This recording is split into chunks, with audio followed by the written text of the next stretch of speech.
You're listening to the audio portion of Workshop Wednesdays. Workshop Wednesdays is a free live discussion about topics affecting accountants, bookkeepers, and business owners. You can join the ABO group in Facebook to participate live Wednesdays at 10 a.m. Pacific Time. Just search for ABBO in Facebook. This podcast is brought to you by Schoolofbookkeeping.com, where you will learn, grow, and build a thriving bookkeeping practice. We have hundreds of lessons with almost every aspect of the industry. Start your free month today at Schoolofbookkeeping.com. Welcome to another Workshop Wednesday, casual conversations for serious workflows, brought to you by Schoolofbookkeeping.com, which is all about learning QuickBooks your way. Hi, Rachel. How are you? I'm good. How are you? I'm a little frustrated, but we talked a little bit before that. I just What did I miss? What did I miss? Oh, by the way, that's Hamilton. I want to be in the room where it happened. just trying to think of a tie-in. Anyway, yeah. So I'm working on a data project, and it's just not working. And, that's what's your. Okay, yeah. I thought you were frustrated about something else. Okay. No. I would be too. But today, we're actually going to be talking about custom fields. So the question of the day is, how do you use custom fields? What do you find using custom fields leads to when you're talking and working with a customer, Rachel? I love custom fields. I love that they're there, except for what I really want is to add columns on the sales forms. And I know you can't necessarily do that with custom fields. So my opinion on that is it's great, but I wish that it could do more. Yeah. It's typically, and it's not just QuickBooks, it's other applications too, right? Where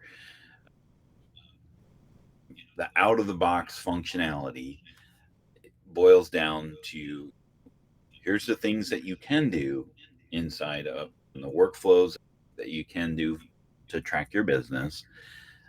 But it's typically the business then says, but we do it this way. Yeah, exactly. There always seems to be some type of limitations of the custom field. So for some people, it's great. For some people, it's not as helpful. Yeah.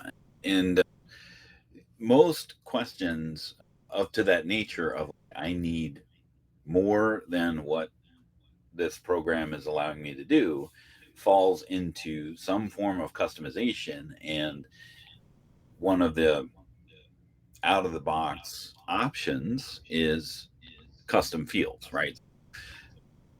If we need to track our items or something extra that doesn't necessarily have a functionality tied into it, then custom fields tends to be the answer. Now, QuickBooks Online has custom fields, but there's been this, I don't know, the journey of custom fields in QuickBooks Online has had its twists and turns, right? Yeah, and I know from what we've discussed here on the workshop is then there's another twist, is that when people are converting from desktop to online, there's certain limitations of what can be brought over with custom fields as well. So it can get pretty complicated. Yeah. So if we just talk about the custom fields in desktop, you have custom fields that you can use for customers, vendors, employees, other names, which is just another name, a list, which isn't one of those three. It's just like miscellaneous names. Usually it's like partners and things like that aren't necessarily one or the other. And then you also have custom fields that you can assign to items, right? And in desktop, all of those custom fields can flow into reports, and all of those custom fields can flow into the template customizations, meaning that what and send out of QuickBooks, whether it's an invoice, sales receipt, pick list, you have all sorts of different templates that you can modify, and you can add these custom fields on it. And once And what ends up happening is that there's a custom field that's associated with a list, right? So a simple thing is like their birthday, right? You Mhm. want to know that customer's birthday. So then you can run reports and see whose birthday is this month so I can send them something, right? Yeah, that's a great thing to track. Exactly. It's not something that's a standard field. So you might want to define that as a custom field. Now, there's another layer of creating a custom field that in which you can define what that field actually is, right? So whether it's just a text field or a number field or a date field or a drop down, right? So that you have different options to define Yes. what that custom field is. And the reason that you want to define what that custom field is that because that field flows into transactions and subsequently reporting, if you've defined your field as a date, for example, then you can use date filters in your Yes. report, Yeah. right? Now, Yeah, if it's you great. And a use lot of apps have that same kind of building of custom fields, and it's great. Man, do I wish that they had that in QuickBooks Online. well, in advanced, you can do that. You can define the kind Oh, I of didn't know you could define the yeah, type of field in advance. Okay, that's right. cool. So you can do that in advance. Now, because of the whole I can't even think of the word. I want to say cluster, whatever, with Mhm. tags. Charlie Foxtrot. Yeah, the whole tags thing. Yeah. Because of that whole thing, that the change with tags and then the backtracking of Yeah, they took them of away and then they tags. brought them back. We talked about that here on the workshop. Yeah, you can define one type of field in all of the different versions of QuickBooks, and that's that drop down because of, and you can thank tags for that, to being able to do that. So now all versions of QuickBooks Online have this ability to define a custom field as a number and a number or text. I'm sorry, text and number, text only, excuse me. I should just show it. Or this drop down. You don't have the ability to define all versions as a date. So that's the sole advantage of advanced with when it comes to defining fields is that you can define them as a date, Yeah. which the power of custom fields is unlocked in reporting when you can actually use defined custom fields in the way that those fields actually are, right? So Yes. if you define a custom field as a number, then you can use operators in reporting to find, no, I want this stuff that's greater than 10, for example. So if Yeah. so because you have defined the field as a number, anything that's in there that's not a number is not going to be part of that report filter. Which is super, super important because it's just, you have to have these built-in ways to filter out Right. stuff so you can zero in on what you want. Right. So Otherwise, you're just combing through right. just tons and tons of junk, or you're having to export to Excel, and then, which is the way that I always do it Right. and have done for a long time. Pivot table what you need, and it's really nice to be able to build your report to pull what you need instead of having to export. Exactly. There is now a difference between, so you get things that are defined, and there's like a, oh, I don't know where that, I saw something in the background and I'm like, what is that? Sorry. I'm just a very distractible today. So the advantage of defining your fields is that you can then minimize mistakes, right? If you define a field as a date, for example, and then, or sorry, if you want to use it as a date, we'll use this example of the birthday.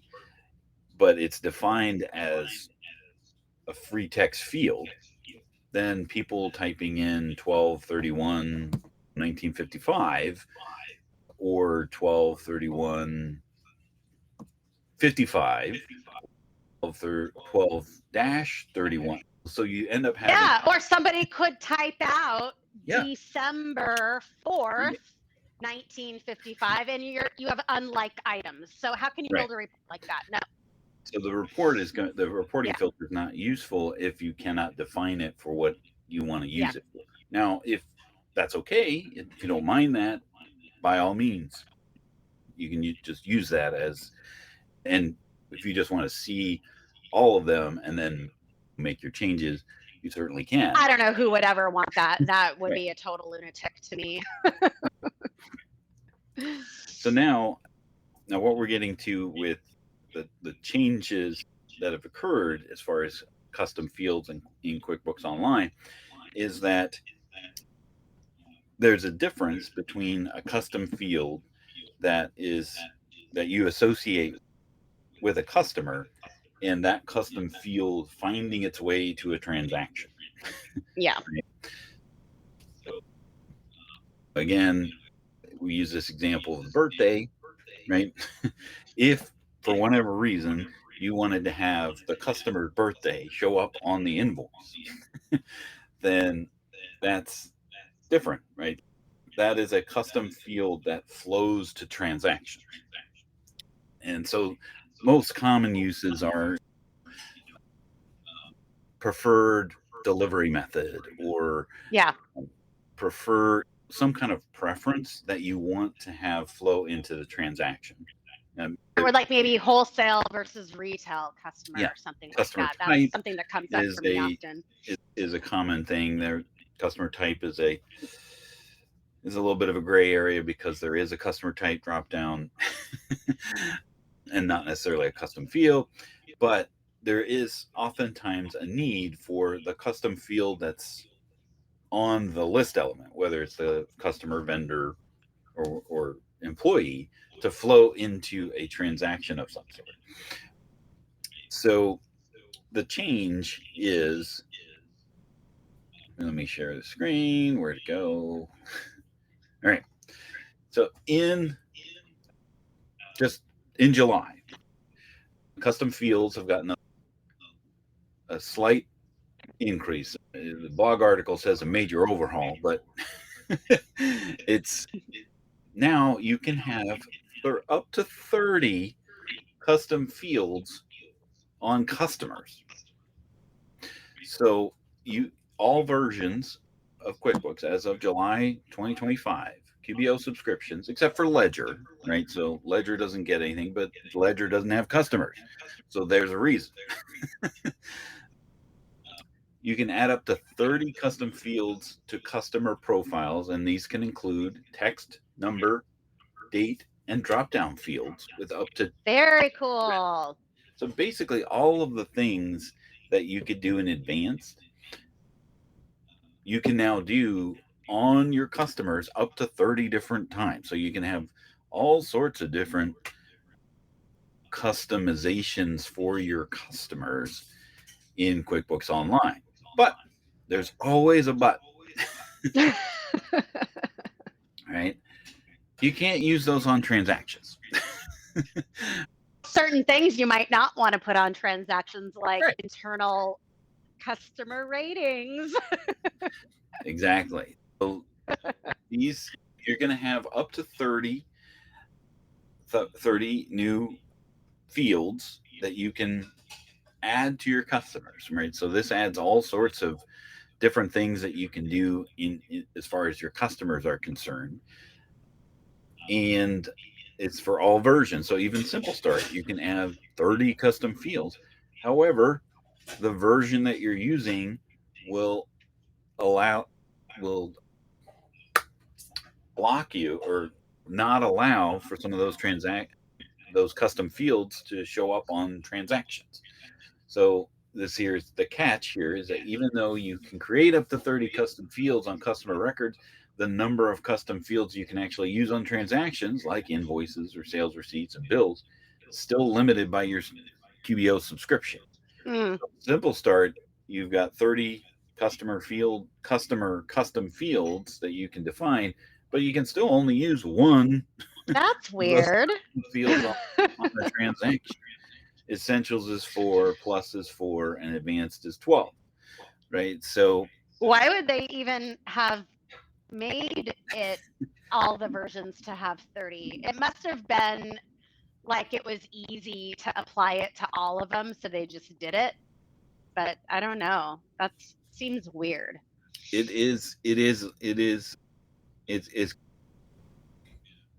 yeah, it's very perplexing as to why this change occurred and what you can actually do with it. So your reports that are going to be enhanced by this 30 custom fields is really only the customer contact list, right? So Mm-hmm. the lists that you'd be running that look at your customers can be filtered or added. These columns can be added. But the challenge is if you're running reports that are looking at transactions and trying to filter for custom fields of the customer that were used on the transactions, you'll be sorely disappointed. Yeah, and it's weird. And then that's also, who is going to have a million zillion customers in Simple Start that they could utilize 30 custom fields and want to, sort things that way, and then really only, sorry, the way that I'm trying to explain it is, it seems like if somebody would have need for that kind of complexity, they wouldn't be in Simple Start. They would be in something maybe a little bit. Yeah. I'm not quite sure why Simple Start gets the it was Yeah. We would just be speculating, and as Landon is saying correctly in the comments, I don't know why I can't show it here. Oh, is it not showing? Oh, I guess No, apparently I can see it. Yeah, he said, "Who would have thunk?" I know. Yeah. And it's weird. It almost feels like somebody flipped on the switch for 30 in all of the subscription levels, and then somebody else said, "No, wait a minute. We have to only allow but one per transaction for Simple Start and 2 for the next," or something. Yeah. Now you don't have it on your screen anymore, but Simple Start got this one because of the tags, right? yeah. I think it would, again, I'm just speculating, not sure. No one has told us yay or nay as to why. Likely it's probably easier to just give it to all subscriptions rather than making some kind of limitation. That's what I'm saying. Yeah, it's probably somehow like in the way that they code it or whatever, it's probably easiest to just apply it to all of them.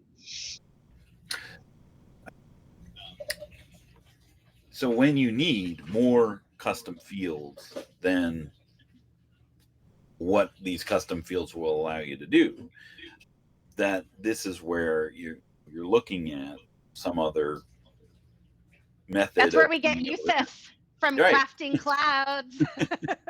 Right, and I thought about asking him to join, but unfortunately he couldn't join us today. But this is where something like Method, adding that enhancement to QuickBooks Online, is so powerful, right? Because it is the ability to synchronize custom fields back and forth between Method and QuickBooks Online. You can do that. So you can basically utilize these 30 custom fields and send them over to Method.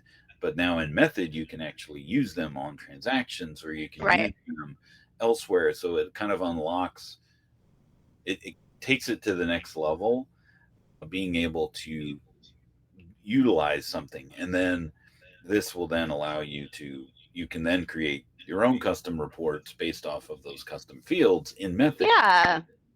Yeah, and in the auto industry, they call it aftermarket upgrades. There we go.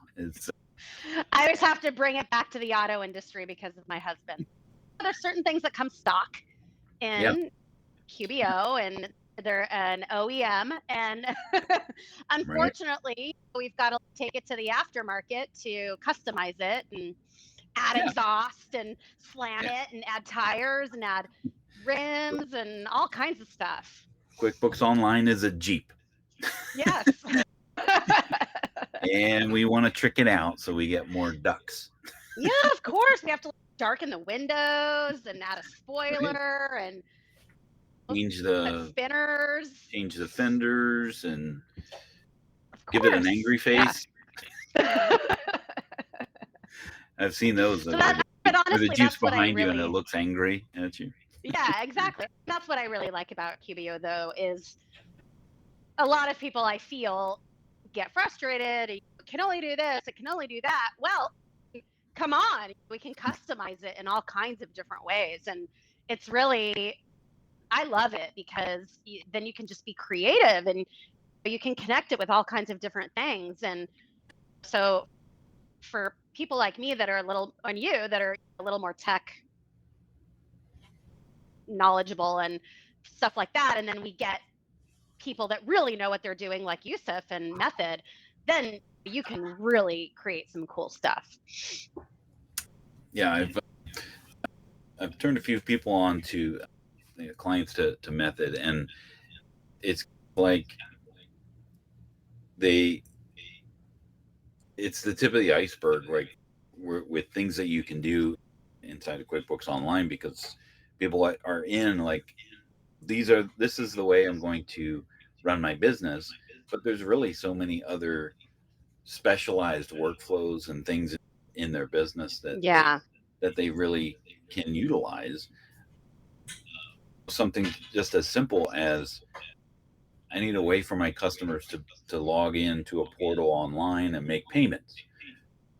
A lot of people who aren't using something like Method will ask us a lot the same question over and over. How do I put a link for QuickBooks payments on my website? Yeah. That's not solving for what you're actually solving for. Is you're looking for a customer to be able to log in and be able to make payments. Yeah. And if you've got a transaction for them, a customer portal would actually solve that. And then you'd be able to they can log in on their own and make payments rather than just clicking a link on a button that says make a payment. Yeah. And if you think about it, it's not even just QuickBooks Online, really any ERP out there that's cloud-based, they all allow for customization. And that's just the way it is now. Instead of desktop software that kind of comes, it is what it is. And there isn't really any way to make any changes to it. We're moving away from that at this point. Right. These custom fields, it is an enhancement inside of QuickBooks Online. It's just buyer beware. Yay, I can use 30 custom fields, but it's only for customers, and it's not going to be in your transaction. Now, that may change, right? So maybe they're laying the groundwork. It seems like they are. It seems like they are, because I just think that there's the potential to have so much more customization. And people do that about desktop. And I do think that if they're smart, they'll add some more of that in Plus, at least. I just was thinking that we were talking about some of the changes yesterday on the QuickBooks Power Hour, and we were talking about, and I was doing some research on the Customer Hub, which is an agent that's in Essentials, where when you connect it to your Gmail or your Google account, QuickBooks is now going to be able to find leads and prospects out of your email and associate how warm they are. So maybe this is a hot lead. Bless you. Excuse me. You're allergic to the Customer Hub. Yeah, I am. I thought you were getting excited there for a second, but actually you were No. about to I go, was like, yay. I don't think I can stop this sneeze. So it Nothing can worse. search through your email and Yeah. find potential Yeah. leads. If you connect, we'll probably have to, yeah, do a little bit more deeper dive on another workshop. But basically, you can connect your Google or Gmail account to through QuickBooks, and it will look back for the last 30 days and continue to look for prospective people that are interested in your services. And what it will ultimately do is flag them for, Oh, hey, maybe you should follow up with this person, and then it will assign based on AI the yeah. the temperature of the lead. Because if they say, hey, I want to buy QuickBooks from you and set up an e-commerce store, right? Hmm. That's a pretty hot lead for you, right?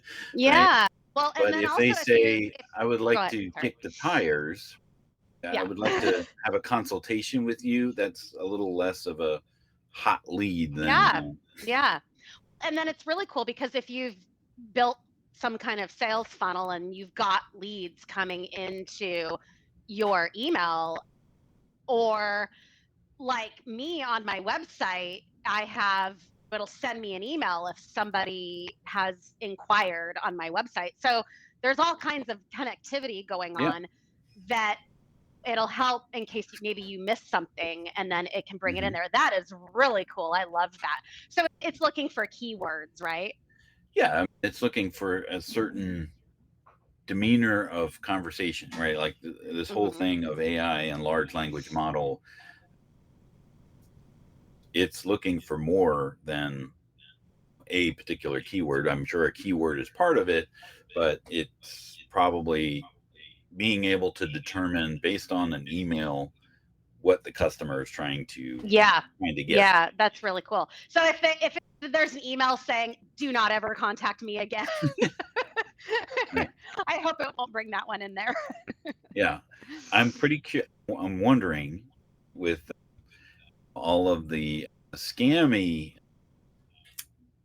people that I've seen online where they've gotten these requests for a consultation Yeah, we get those a through the pro lot. advisor site. It's like, Yeah, yeah. uh, Unfortunately, a I'm lot of working those come in. with a production company and they need help training in 2 days, and we're going to Yeah, pay you an absorbent amount of yeah. money. If it will actually start to realize that those are scammy, Oh, if I it would will, think so. yeah, Yeah. Yeah, do not contact me, hot lead. Yeah, I would think so because we get those all the time.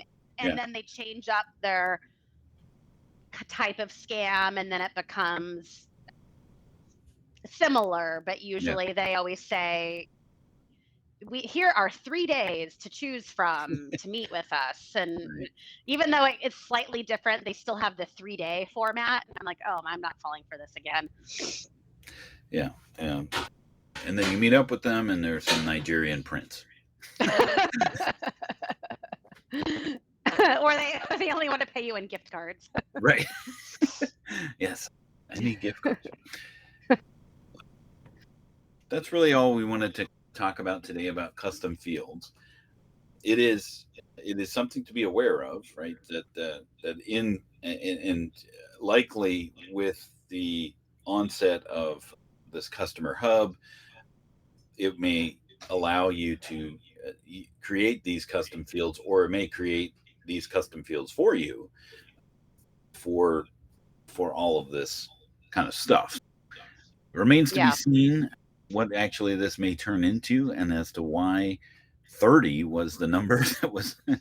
Yeah, It's a I don't know. But you know what? It's interesting though that really a lot of this is still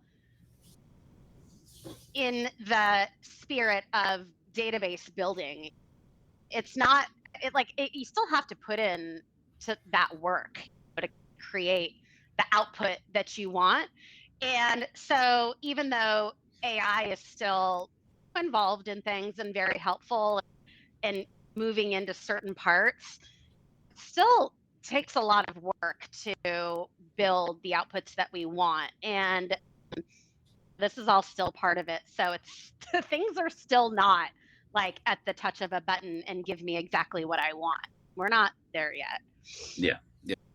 And as you'll see with inside of QuickBooks, as these AI agents start to run interference on your normal day-to-day things, I Yeah. see all sorts of posts about now all my Sam's Club went to health insurance.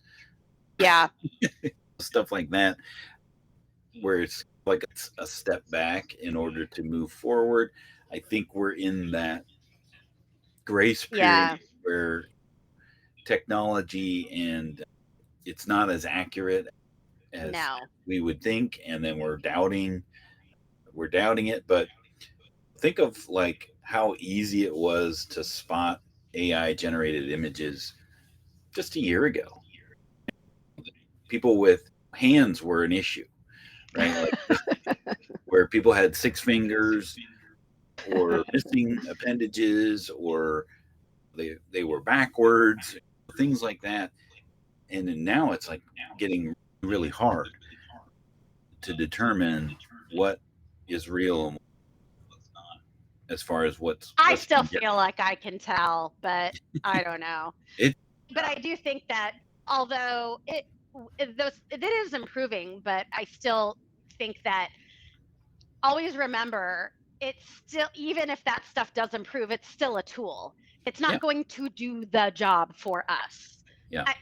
And by the way, yesterday I saw this thing on social media, and it was like the top 100 jobs that will likely be replaced by some type of automation or AI, and then Mhm. the 100 jobs least likely, and those were roofing and things like that. In the top 100 jobs that are likely to be replaced by AI, accounting wasn't even the top 100. And so I know a lot of the chatter in the accounting world is, oh my goodness, but I don't think anything's going to be completely replaced. I think that this has become, at least for me, a very handy tool. But man, I'm still building things that I need the output that the way that I want it. And there's no way I could have AI do it all. I can have it help me in some sense. Mhm. Um, and like, for example, I was talking with you about this earlier. We're about to embark on this cleanup, and rather than posting all the entry by hand, I can just import it in. It's a great tool, like fantastic. I can import it in, but I still got to do the work. Yeah, yeah. And then it becomes uh, if you're doing busy work, right? I'm thinking of a project that I had where there was duplicated items brought in by another application, and we had to merge them manually. Right? There was 10,000 items.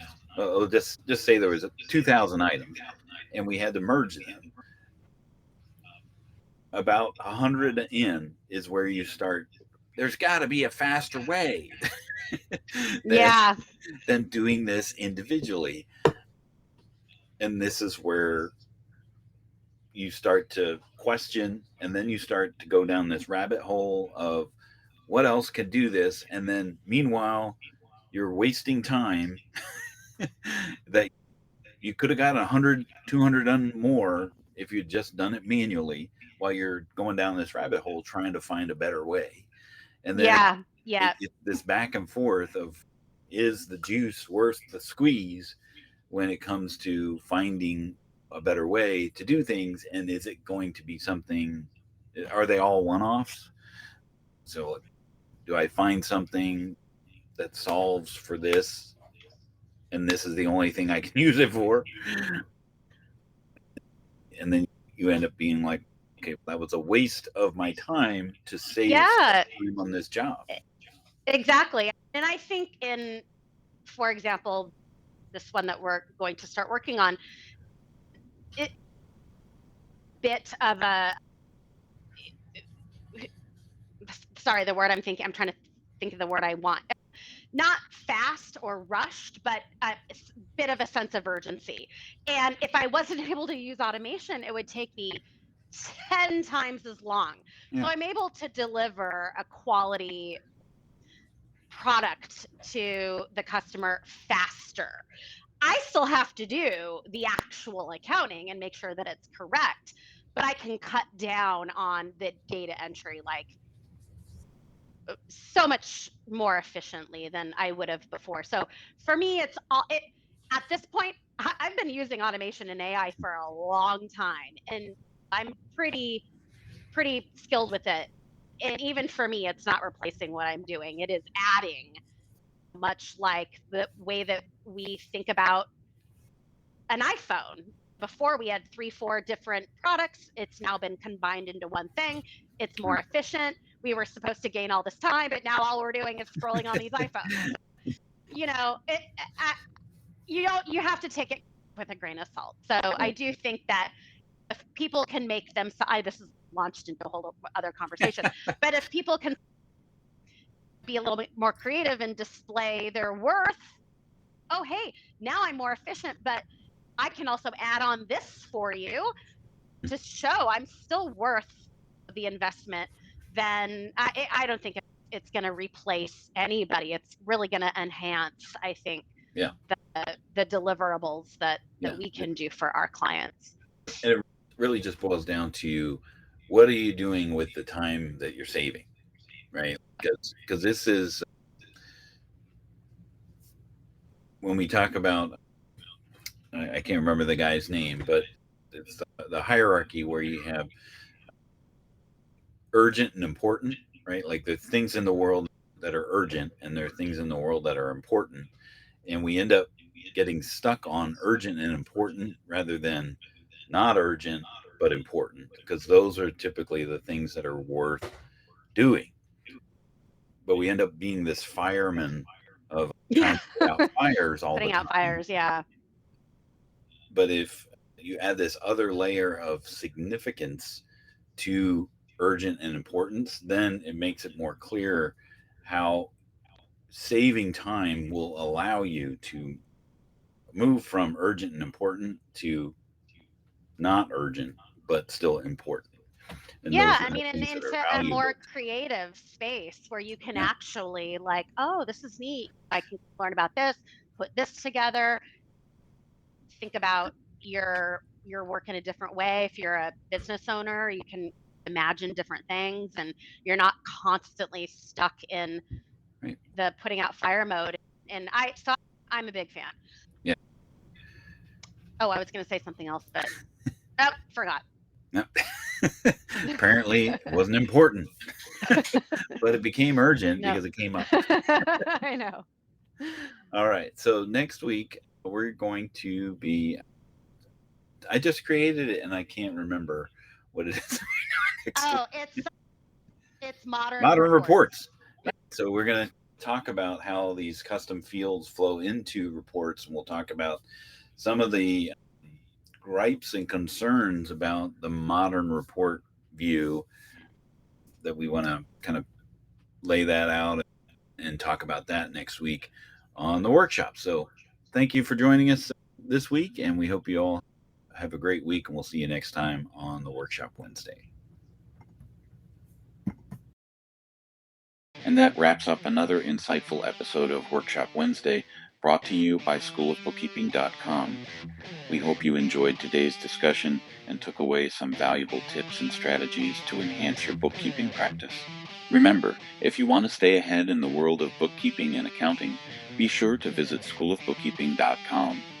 With a wide range of courses, resources, and expert guidance, you'll find everything you need to sharpen your skills and boost your career. Don't forget to subscribe to our podcast on your favorite platform so you never miss an episode. And if you enjoyed today's show, please take a moment to leave us a review on your podcast platform of choice.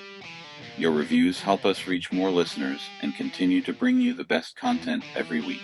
If you have questions or topics you'd like us to cover, reach out to us on social media or send us an email at support@schoolofbookkeeping.com. We love hearing from our listeners and are always looking for new ideas to explore. Thanks for tuning in to Workshop Wednesday. Until next time, keep learning, keep growing, and keep excelling in your bookkeeping journey. I'm Dan DeLong, and we'll see you next week.